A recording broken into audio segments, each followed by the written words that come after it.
So if someone were to come to you and they pulled this card, they are sort of at a perfect spot in their life.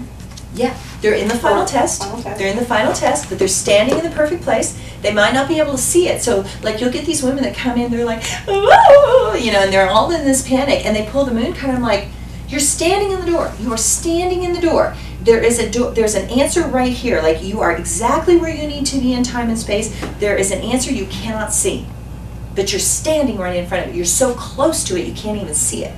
Like, it's like in front of your nose, like this. So if I could just get you to have a little perspective and step back, you're standing exactly where you need to be. Okay? All right. And so then, from the final test, we go to the Sun card. And the Sun card is the woohoo card. So the Sun card is the highest yes card in the deck. So this card will override any other card, no matter what it is or how bad it is, as a yes. So when we do yeses and nos, you're going to find there's a yes, a no, and a maybe card oftentimes. But this is the highest yes card, and they do that because sometimes things are undetermined and they haven't actually come to the conclusion, or maybe you've asked the question incorrectly and you need to refine the question a little bit. But this card will override anything else. So it's an absolute yes, and then there might be, but you need to do this and but you need to do that. Okay, but it is a yes. So if you look at this card, it looks like a sunflower. And around the sunflower, exploding out from the sunflower are seeds. And the seeds are all the astrological symbols.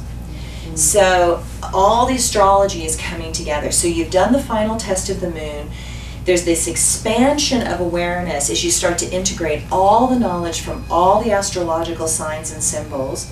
And these seeds go out from you and you become a beacon of light, right? You become, when you have that wisdom and you have been tested, you become brighter in your light. So sometimes you have to have the Tower break you down, and the Death card break you down, and the Hanged Man break you down to crack this egg so that you can see the light coming out of you. Okay? So this card says the light is exploding out now. So through the hardships and the difficulties and the trials and the tribulations and the final test, you have cracked the egg, and your authentic self is starting to emerge beautifully. So you've got two little fairy butterfly winged angels celebrating for you. You've got a hilltop that's being protected by a ring. You've got two little beautiful coins at the bottom which show abundance. This card at the bottom is the symbol of the sun, so it's definitely the sun. And so it's glory, gain, riches, triumph, truth, frankness, health, success. It's just all good news. Like, there's no bad news when you get the sun card. Even the sun card upside down is still like, it's all good, you just can't see it, right? Because the sun card is just good. I mean, no matter which way you go, the sun card is a very good thing. So, so this card is just positive energy. It's a congratulations. It's like you have arrived, you've done the hard work, you've done what you needed to do, you've overcome the obstacles, you can take a deep breath, you can relax and open. And then from there, you go to the Aeon card. And the Aeon card is another one of these really weird cards because this is the card of discernment that I was talking about earlier. But there's some interesting symbols in here, and again we're going to go back to the book, into the catalog, because they're weird symbols and you don't see them until you have to really look at them. And so if you go to the Aeon, you've got the child Horus appears to have the right index finger in his mouth. He is young and not yet ready to claim the power of rule. He holds the balance of his father's intellectual ideas and concepts and his mother's emotional potential. He is the bridge to the future world of balance. And then there is the star goddess Nuit, which are these blue arms that are over the top of this egg. So it shows, the star goddess Nuit shows the unlimited potential of humanity when it awakens and is willing to be responsible and discerning of the physical plane. Then you've got the winged point Hadit, which is the mate of Nuit, as the egg. Hadit is the mate of Nuit and is the deity of eternal energy. He is protecting her and her child Horus. Hadit appears as the large egg from which Horus emerges. And then you've got a seated Horus representing the older and more aware, powerful Horus. Now he has matured into the deity that he was meant to be. And then you've got on the wristbands of the goddess Nuit, we see the symbols of the heartbeat and an EEG. This shows the balance between the mind masculine and the heart feminine.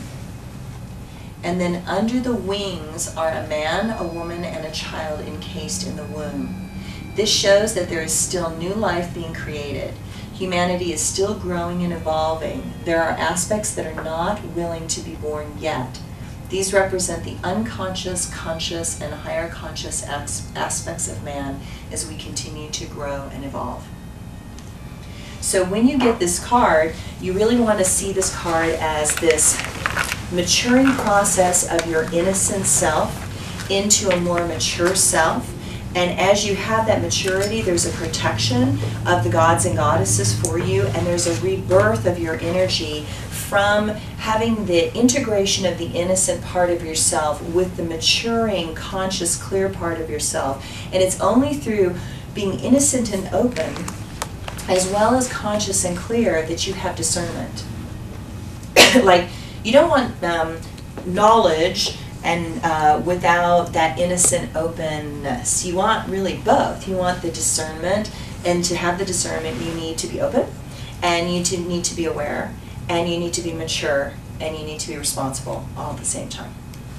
So the key word to remember with this one is discernment. And again, with this particular card, you've got, I put this as Venus. Now, one of the weird things that is happening related to the tarot is that in astrology, there are 12 signs, but there are only 10 planets. So there's 2 repeats. One is Mercury and one is Venus.